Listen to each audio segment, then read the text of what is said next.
এই দেখুন, কাঁচা আমের ঝুরি আচার। তেল ছাড়া, কোনো রকম সিল্কা ছাড়া, ফুড কালার ছাড়াও কিন্তু এরকম সহজেই এই কাঁচা আমের ঝুরি আচার বানানো সম্ভব। সম্পার রান্নাঘরে সবাইকে স্বাগত জানিয়ে শেয়ার করব আপনাদের সাথে কাঁচা আমের ঝুরি আচারের রেসিপি। কোনো রকম ফুড কালার ছাড়াও এই কাঁচা আমের ঝুরি আচার একবার বানিয়ে সারা বছর যেটা আপনারা রাখতে পারবেন। এখন কিন্তু কাঁচা আম প্রচুর উঠেছে, দামও অনেকটা তুলনামূলক কমে গেছে। তো এখানে লাগবে আমার কাঁচা আম। ঝুরি আচার বানানোর জন্য নিয়েছি এখানে 5টা কাঁচা আম। কম বেশি আপনারা আপনাদের পছন্দ মতো নিতে পারেন। তো আচারের জন্য আমি আমটা প্রথমেই ছুলে নিলাম। একে একে সব আমি ছুলে নিয়েছি এখানে। এখন একটা গ্রেটার দিয়ে আমি গ্রেট করে নেব। এই ছোট পাশে কিন্তু আমি করছি না, ছোট যেটা ছিদ্রযুক্ত রয়েছে এটাই কিন্তু আমি এখানে গ্রেট করছি না, একটু বড় যেটা সেটাই আমি নিয়েছি, যে দেখিয়ে দিলাম। আর নিচের থেকে উপরে টেনে কিন্তু উঠাবে না একদমই, উপরের থেকে শুধু একবার নিচে টেনে নেবে, তাহলেই কিন্তু এই লম্বা লম্বা শেপটা আসবে। তাতেও মনে হচ্ছিল আমার যে বেশি কুচানো হয়ে যাচ্ছে, আর এই কারণেই আমি বটি দিয়ে করে নিচ্ছি। এই যে দেখুন, একটু বড় বড় হয়েছে, মোটা মোটা, এতে কিন্তু মুখে পড়বে, ভালো লাগবে। আর আগেরটা দেখিয়ে দিচ্ছি। এই যে দেখুন, আগে কিন্তু গ্রেটার দিয়ে করেছিলাম, বেশি কুচি হয়েছিল, আর এখন করেছি বটি দিয়ে, এখনটাই আমার বেশি ভালো লেগেছিল। আপনাদের পছন্দ মতন আপনারা করে নেবেন, যেটা আপনাদের ভালো লাগবে সেটা দিয়েই করে নেবেন। এই যে কুচিয়ে নিলাম সব, আর দিলাম এখানে এই গন্ধরাজ লেবু চিপড়ে দিয়ে দিলাম, 2 টুকরো দিয়েছিলাম এখানে। এটার জন্যই কিন্তু আর সিল্কা লাগবে না, আমের যে ঝুরিটা এটাও ভেঙে যাবে না, সবকটাই গোটা গোটা থাকবে। এখন দিয়ে দিলাম আমি পরিমাণ মতো 1 বাটি চিনি। আপনাদের পছন্দ মতো আপনারা চিনিটা দেবেন কম বেশি। চিনিটা দিয়ে আমি প্রায় 2 ঘন্টার মতো রেখে দিয়েছিলাম। এই 2 ঘন্টা পরে ফিরে আসলাম। এই যে দেখুন, 2 ঘন্টা পরে আমার আমের ঝুরি আচারটা এরকম হয়েছিল।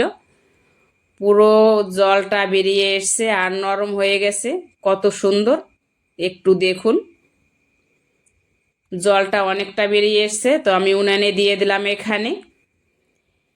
এই ঝুরি আচারটা দেখতে যতটা লোভনীয় হয়েছে, বিশ্বাস করুন খেতে তার থেকে বেশি সুস্বাদু হয়েছে। আর বানানো তো খুবই সহজ, কোনো ফুড কালার ছাড়াও এই রেসিপিটা বানানো যায়। দিয়ে দিলাম আমি এখানে একটু কালার আসার জন্য হলুদ ফুটে ওঠার সাথে, আর লঙ্কার গুঁড়ি, এই দুটো মিশিয়ে এখানে জাল দেব। এখনও কিন্তু আমি লবণ দেইনি, ভালো করে একটু নেড়ে নিচ্ছি। একটা আমের ঝুড়িও কিন্তু ভেঙে যায়নি, এই যে দেখুন। তো এখানে আমি কিন্তু এখন নামিয়ে রাখবো। নামিয়ে রেখে এখানে আমি 5 ফোড়ন ভেজে নেব, একটা মশলা করে নেব যেটা আমি দেব। ধনের গুঁড়ি সব কিছুই কিন্তু ধনের দেওয়া রয়েছে এখানে 5 ফোড়নের সাথে, এই কারণে কিন্তু আর অন্য কোনো কিছু দিইনি, 5 ফোড়ন দিলে পরেই হবে। লঙ্কা দিয়ে ভেজে নিলাম, পেস্ট করে নিয়ে আসলাম, এই যে দিয়ে দেব। একটু আধ ভাঙা করে এনেছি, একটু জাল জাল মিষ্টি মিষ্টি রাখবো আমি এই ঝুরি আচারটা। খেতে কিন্তু এরকম দারুণ লাগে। আর দিলাম এখানে বিট লবণ, সাদা লবণ পরিমাণ মতো। এখন ভালো করে একটু নেড়ে নেব। অল্প সময়ে কম মশলায় বিনা সিল্কায় হেলদি টেস্টি এই কাঁচা আমের ঝুরি আচার আমার তো এভাবে খেতে খুব ভালো লাগে। কথা দিচ্ছি আপনাদেরও ভালো লাগবে। এভাবে একবার বানিয়ে খাওয়ালে সবাই বারবার রিকোয়েস্ট করবে এভাবে বানাতেই। তো আশা করি আপনাদেরও আজকের এই কাঁচা আমের ঝুরি আচারের রেসিপিটা অনেক ভালো লেগেছে। যদি ভালো লেগে থাকে তাহলে লাইক কমেন্ট শেয়ার করবেন। আর আজকের ভিডিওতে যদি কোনো ভিউয়ার্স নতুন এসে থাকেন, এখনও যদি সাবস্ক্রাইব না করে থাকেন আমার চ্যানেলটাকে সাবস্ক্রাইব করার অনুরোধ রইল। আর পাশে থাকা বেল আইকনটি ক্লিক করবে, যাতে এরকম নতুন নতুন ভিডিও ছাড়ার সাথে সাথে আপনার কাছে আগে পৌঁছে যায়।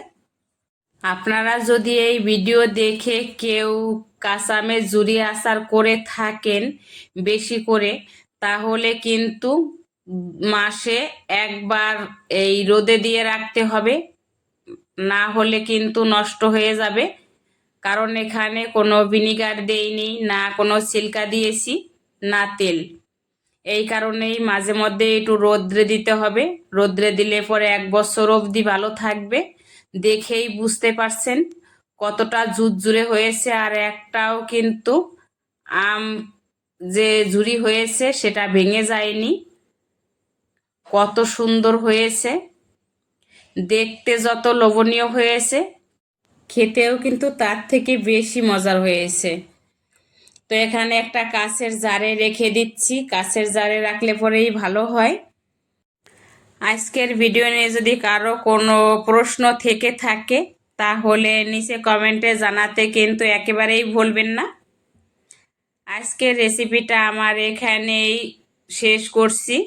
আবার দেখা হবে নতুন ভিডিওতে। ততক্ষণ সবাই ভালো থাকুন।